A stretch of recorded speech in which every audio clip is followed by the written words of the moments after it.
America में आबादी का बढ़ना भी माना जा रहा है, जो पिछले 10 साल में करीब 10% बढ़ी है।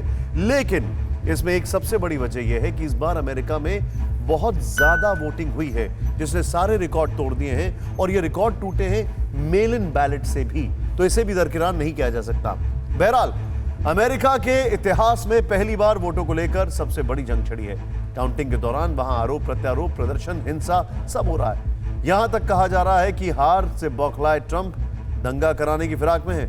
ऐसे में सवाल यह भी उठ रहे हैं कि हारने के बाद ट्रंप व्हाइट हाउस खाली नहीं कर सकते हैं क्या? यह भी सवाल है। ऐसे हालात में क्या होगा और बाइडेन के हाथों हार के बाद बाकी बचे 76 दिनों में ट्रंप क्या क्या कर सकते हैं? देखें हमारी ये report. I want to thank the American people for their tremendous support. Millions and millions of people voted for us tonight.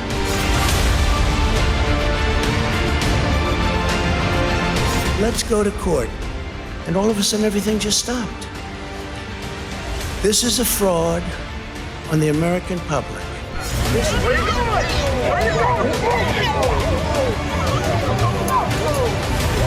I lost to the worst candidate in the history of politics. I'm not going to feel so good. Maybe I'll have to leave the country. I don't know. ये America में लोकतंत्र के पर्व की अनूठी तस्वीर है, जहां चुनावी नतीजों की गिनती दिन रात हो रही है और कौन बनेगा प्रेसिडेंट, इसकी लड़ाई नॉन स्टॉप जारी है।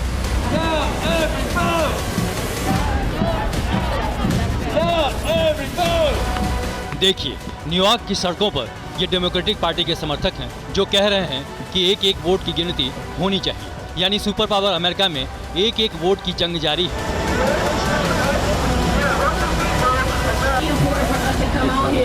एक तरफ वोट पर घमासान मचा है तो दूसरी ओर बाइडेन समर्थकों का जश्न शुरू हो चुका है। व्हाइट हाउस के करीब हजारों डेमोक्रेट जुटे हैं और दीवारों को बदलाव वाले बैनर पोस्टर से पाट दिया गया है। यहाँ पर प्रेसिडेंट ट्रंप ने फेंसिंग लगा दी है और अब मुझे लगता है कि अगर जो बाइडेन यहाँ पर अंदर में जब रहने लगेंगे, अगर वो नए राष्ट्रपति चुने जाते हैं, जो अब लगभग तय है, तो वैसी स्थिति में और एक बार फिर आप देखिए नज़ारा, ट्रंप को अलग अलग अंदाज में लोग संबोधित कर रहे हैं, ट्रंप के प्रति गुस्सा निकाल रहे हैं। और फिर यहाँ पर ऐसा नहीं है कि जो लोग यहाँ मौजूद हैं ये सब अफ्रीकी अमेरिकी हैं, हर तरह के लोग, क्योंकि ये अमेरिकियों की जीत है। जाहिर है अमेरिका में पिक्चर क्लियर है। Democrat Joe Biden Republican Donald Trump से करीब करीब चुनाव जीत चुके हैं, लेकिन सवाल उठता है कि आत्मविश्वास से लबरेज ट्रंप चुनाव हारने के बाद क्या करेंगे, क्योंकि दोबारा प्रेसिडेंट बनने का दावा करने वाले ट्रंप जो बाइडेन से काफ़ी पिछड़ गए। आपको बता दें कि हार जीत का फैसला आने से पहले ही अमेरिकी राष्ट्रपति डोनाल्ड ट्रंप और डेमोक्रेटिक पार्टी से राष्ट्रपति पद के उम्मीदवार जो बाइडेन ने अपनी अपनी जीत का दावा किया। काउंटिंग शुरू होने के कुछ ही घंटे बाद ट्रंप ने कहा कि वो चुनाव जीत रहे हैं, मगर वोट काउंटिंग में फ्रॉड रोकने के लिए वो सुप्रीम कोर्ट जाएंगे। यहाँ ट्रंप के सामने दिक्कत ये है कि इस चुनाव में डेमोक्रेटिक पार्टी को फंड ज़्यादा मिले और अमेरिका में कानूनी लड़ाई में काफ़ी पैसा खर्च होता है। ऐसे में ट्रंप को यहाँ आर्थिक परेशानी का सामना करना पड़ सकता है, लेकिन नतीजों के बाद की कानूनी स्थिति से निपटने के लिए ट्रंप और बाइडेन अपनी अपनी लीगल फौज के साथ तैयार हैं। कानूनी दांवपेच के बीच यहाँ ट्रंप के लिए एक अनुकूल स्थिति भी है, वो ये कि अमेरिका के सुप्रीम कोर्ट में 6 रिपब्लिकन जज हैं और 3 डेमोक्रेट। मतलब अमेरिकी चुनाव पर अगर सुप्रीम कोर्ट से फैसला आएगा तो वो ट्रंप के फेवर में जा सकता है। आपको बता दें कि अमेरिका में 20 जनवरी को नए राष्ट्रपति का शपथ ग्रहण होना है। ऐसे में ट्रंप के पास सिर्फ 76 दिन बचे हैं, जिस दौरान वो कोई सख्त कदम उठा सकते हैं, क्योंकि डोनाल्ड ट्रंप अभी से जिस तरह का रुख अपना रहे हैं उसे देखकर लग रहा है कि वो चुनाव हार भी जाएं तब भी व्हाइट हाउस को इतनी आसानी से नहीं छोड़ेंगे। ट्रंप के रुख को देखकर भी लग रहा है और पूरी दुनिया में भी इस बात पर चर्चा हो रही है कि अगर चुनाव में हार के बाद भी डोनाल्ड ट्रंप ने राष्ट्रपति पद छोड़ने से इनकार कर दिया तब क्या होगा। यहाँ पर गौर करने वाली बात यह है कि अगर कोई राष्ट्रपति चुनाव हारने के बाद अपने पद से हटने को तैयार नहीं होता और व्हाइट हाउस पर कब्जा जमा कर रखता है तो ऐसे राष्ट्रपति के साथ क्या किया जाए, इसके बारे में अमेरिका के संविधान में कोई बात नहीं कही गई है।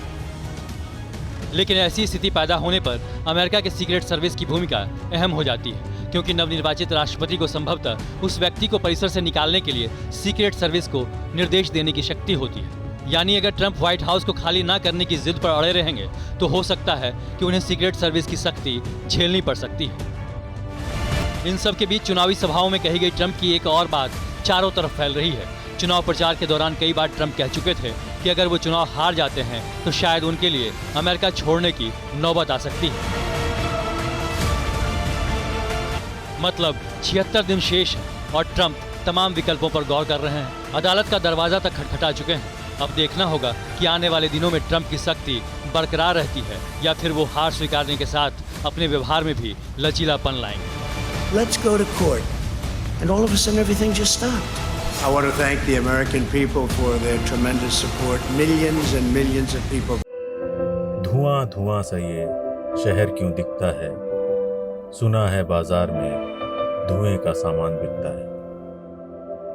ये दिवाली सिर्फ दिए वाली।